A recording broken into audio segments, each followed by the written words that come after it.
So, the election's coming up, and I've been thinking, don't really know what my vote really means. Well, this is your first election, right? Yeah. Well, do you know how the president is chosen? Something to do with votes and some electoral school or something. So what are you trying to ask me? When we cast our vote election day, what happens to it anyway? Do we really choose who'll win or lose the race for president?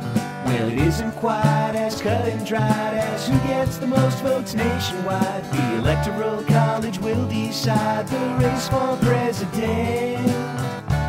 I still don't get it. Here, let me see if I can explain it.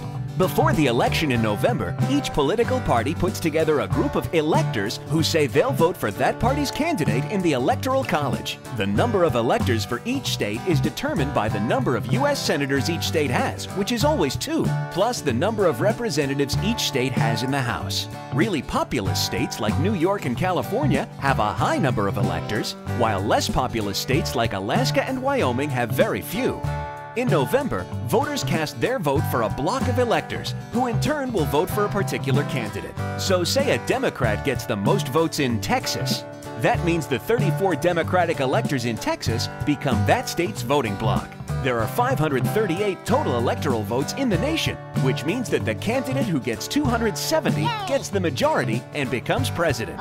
In December, each state's electors get together and sign the Certificate of Vote, which is then sent to the office of the President of the U.S. Senate.